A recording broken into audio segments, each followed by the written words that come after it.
Hello everyone, आज का जो हमारा टॉपिक है वो है Minto Morley reforms 1909। Minto Morley reforms को इंडियन काउंसिल एक्ट 1909 भी कहते हैं। मिंटो मॉर्ले रिफॉर्म्स को मिंटो मॉर्ले रिफॉर्म्स क्यों कहते हैं? वो इसलिए कहते हैं क्योंकि जो मॉर्ले थे वो थे सेक्रेटरी ऑफ स्टेट और जो लॉर्ड मिंटो थे वो वाइसरॉय थे इंडिया के, इसलिए इसको मिंटो मॉर्ले रिफॉर्म्स भी कहते हैं।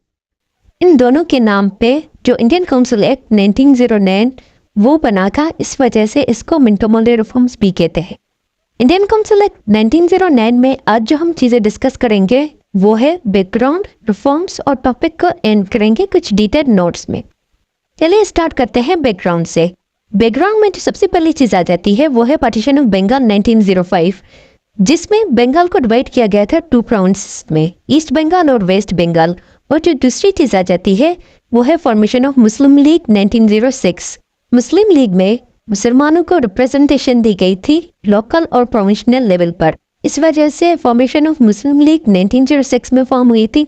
अब जो हम बैकग्राउंड में तीसरी चीज़ कवर करेंगे वो ये है कि इंडियन काउंसिल एक्ट 1892 में जो एग्जीक्यूटिव काउंसिल है वहाँ पे 6 मेंबर्स ऐड किए गए थे, home, military, revenue, public work, finance and law.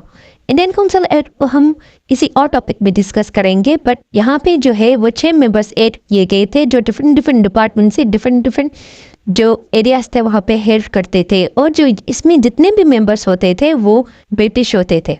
मैंने थर्ड पॉइंट में डिस्कस किया कि इंडियन काउंसिल एक्ट 1892 में एग्जीक्यूटिव काउंसिल में जितने भी मेंबर्स होते थे वो होते थे ब्रिटिश।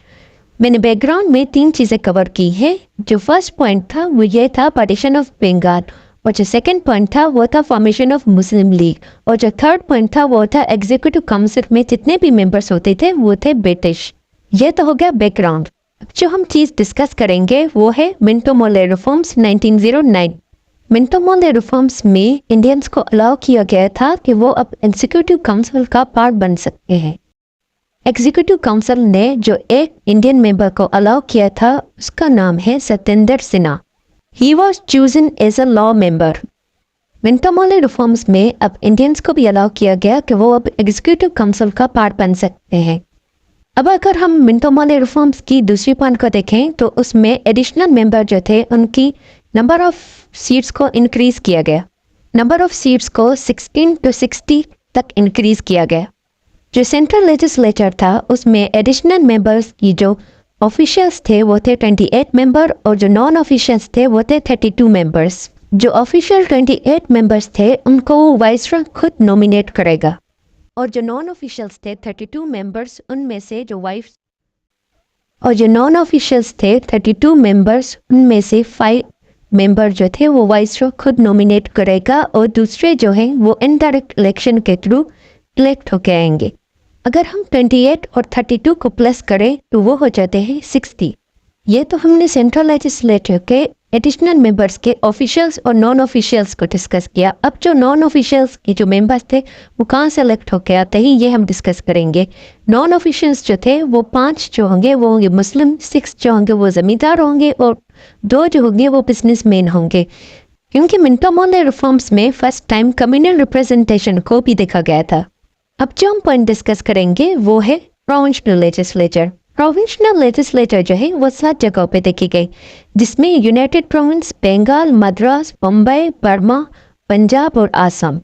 प्रोविंशियल लेजिस्लेचर जो है वो इन 7 जगहों पे देखी गई, जहाँ पे 50 मेंबर्स जो थे वो थे यूनाइटेड प्रोविंस, बंगाल, मद्रास और बम्बई से इलेक्ट होके आएंगे, और जो 30 मेंबर्स हैं वो है बर्मा, पंजाब और आसाम से इलेक्ट होके आएंगे। ये तो हो गए प्रोविंशियल लेजिस्लेचर। अब हम टॉपिक को एंड करेंगे डिफरेंट पॉइंट से। जैसे कि आपने मिंटो मॉर्ले रिफॉर्म्स में देखा कि नॉन ऑफिशियल्स जो थे वो अब डिफरेंट एरियाज से इलेक्ट होके आएंगे, और फर्स्ट टाइम कम्युनल रिप्रेजेंटेशन भी देखी गई, और नंबर ऑफ सीट्स भी इंक्रीज हुई 16 to 60 तक। नंबर ऑफ सीट्स जो इंक्रीज की गई थी वो सेंट्रल और प्रोविंशियल लेवल तक इंक्रीज की गई थी। आई होप आज का लेक्चर जो है इंडियन काउंसिल एक्ट 1909 वो आपको पूरा समझ आ गया होगा, क्योंकि मैंने डिटेल में डिस्कस किया है। अगर आपको ये लेक्चर पसंद आया हो तो लाइक, शेयर, सब्सक्राइब कर दें। Thank you.